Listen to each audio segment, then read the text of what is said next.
Hey guys, it's October 13th and I'm back with another video. There's been a lot of misinformation around the city of Bakhmut today. The main group assaulting the city is a Russian mercenary group named Wagner. They're truly awful people, but we're gonna leave that out today. But they've claimed that they've advanced to Opitne and Ivanhrad and have pushed into the city's north, south, and east. Earlier today, the pro-Russian Twitter was going crazy over this, and I mean, what did I expect? These lines have been proven to be untrue. What actually happened was Russia briefly took over Ivanhrad and then claimed that they took over Opitne, but a Ukrainian counterattack was able to retake both cities. This is a more accurate look at what the front is actually like. Don't worry, there's a lot of parts to it, but I'll explain it. Russia continues to launch unsuccessful assaults towards Opitne and Ivanhrad, and after they took Vesela Donila, Ukraine has been able to stabilize the line of defense. I didn't make this map with the satellite on. So Russia is attacking from this region. It's likely that Ukraine is holding some sort of defense in the forest.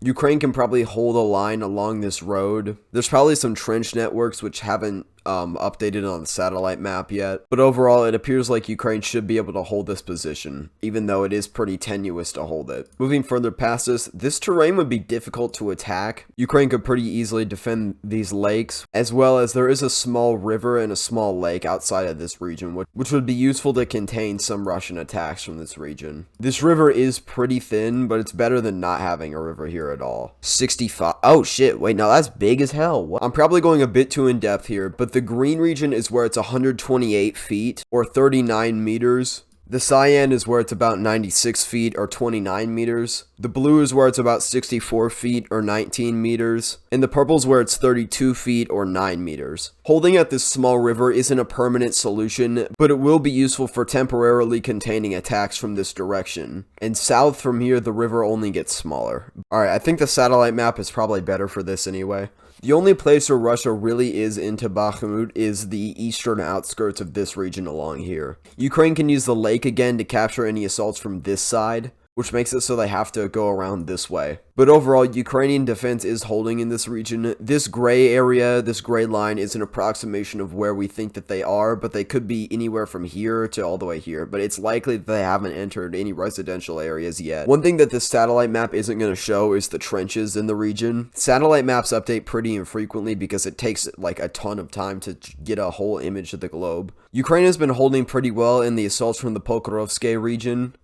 Damn, I hit that R. This intersection right here has been one where a ton of fighting has happened, and this gray arrow isn't representative of where the actual fronts are, because I'm not God, I don't know everything about the current front lines. But up north, Ukraine has been firmly holding in Bakhmutske along with Soledar. That's probably the most depth I've ever gone into on this channel, but I think it's important to know the true moving pieces of this whole invasion. I think it's interesting that Russia has been lying about their progress a lot recently. I think it's mostly people overestimating what commanders are saying when they're too optimistic. My heart is with every defender of Bakhmut right now for being incredibly brave, and it's amazing that they've been able to hold for this long. Also, Wagner can suck it. Going from Bakhmut up to the Luhansk-Kharkiv region, hang on, let me switch back to the road map. That's easier on the eyes. Ukraine briefly took control over the city of Kislivka. However, they were being hit from all sides by Russians, so they ended up pulling back from the city. However, they've made advances near Tabaivka, and they're continuing to do offensives down the PO7 highway until they reach Svatove. It's also been officially confirmed by the ISW that Russia has withdrawn from their entire Oskil line. Now it looks like the northern Luhansk region is at severe risk. Alright, that's all I got for you guys today.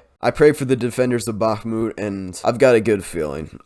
Good always finds its way to win somehow. I got some exciting news to announce next video. It wouldn't feel right in this one, so I'll let you guys know next time. Have a great day, and goodbye.